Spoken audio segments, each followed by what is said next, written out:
All right, so I'm going to answer some of the questions I got regarding my wife's training last week in this video, and I'm just overlaying a training session we had on Haas Concurrent from the other day. So the session you're seeing right now consisted of some block cleans, touch and go deads, bench press with a pulse, and some overhead press. And now, honestly, this is a pretty long session. It took me about 80 minutes to get through. So yeah, enjoy. If you got questions about this session, put them in the comments and I'll answer them later. But anyways, I picked out the best questions of my wife's training that I figured I'd answer for you guys in this video. So let's get to it. So the first question says, are you avoiding any pain in her knees during the exercises, or is there some threshold? Yeah, so this depends on how she describes her pain.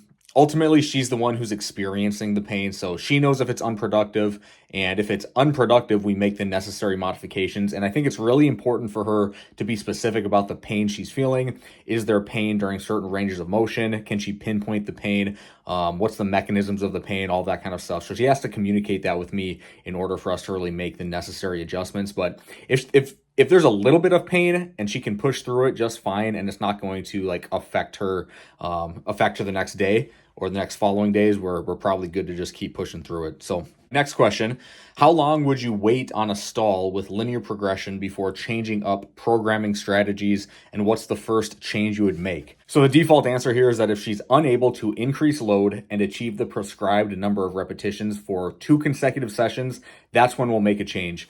So if we were to increase the weight from 150 to 155 and she only completes 3 reps on the third set instead of 5, we will use 155 again the following session. And if she doesn't complete all 3 sets of 5 reps again, then we'll make the programming adjustments. But if she's able to complete the desired reps, we continue with the progression. Usually if someone misses their reps once but is able to complete all of them the following session, they'll likely miss their next weight increase shortly after again within about probably 2 to 3 sessions. But we want to prolong it as long as we can. Now, when it comes to like the first changes we'll make, we'll likely increase the volume via increasing total number of reps, and that can be done a few different ways.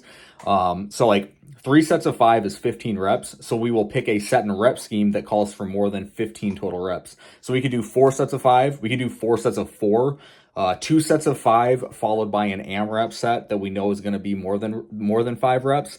In all likelihood, that's what we will probably do. I also like the idea of 4 sets of 4 for her because we can probably use the same weight as the 3 sets of 5 that she stalled out at, but just increase the rep count by 1. So that goes from 15 with 3x5 to 16 with 4x4 with the same, or maybe even increase the weight a little bit. So that's one of the changes we could make. Next question, what metrics or indications might you use to decide when to incorporate approach jumps, Olympic lifts, or more intense plyos?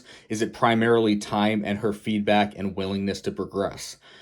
Yes, it's primarily her feedback and willingness to progress. She has some Olympic lifting background, but I don't think that's something she'd have any interest in doing anymore. But yeah, regarding plyos, we'll keep doing like the self-auto-regulated vertical jumps, and we'll eventually progress to higher jump heights.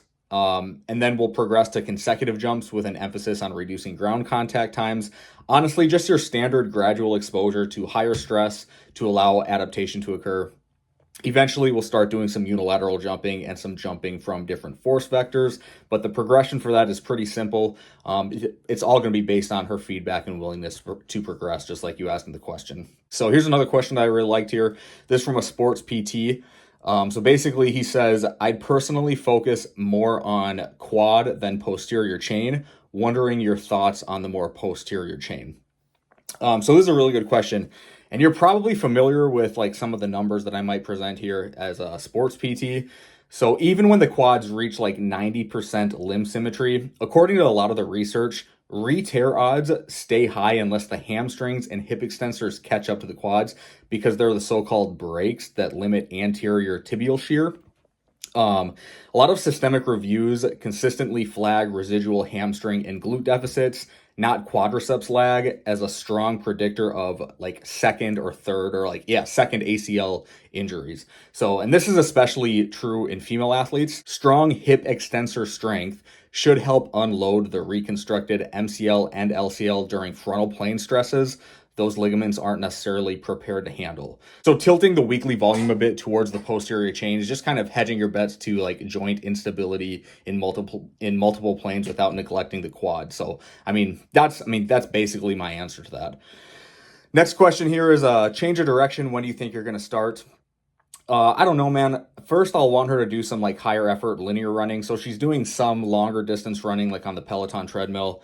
If she's not doing any extensive jumping or non-linear jumping, we're not going to incorporate any change of direction work, because I think plyos, like true plyometric work and like a lot of jumping, that can serve as a lot of your change of direction work. And she honestly might just wait to do that kind of stuff when she starts playing rec league volleyball again. So that might really not be an emphasis that we ever put into her training program.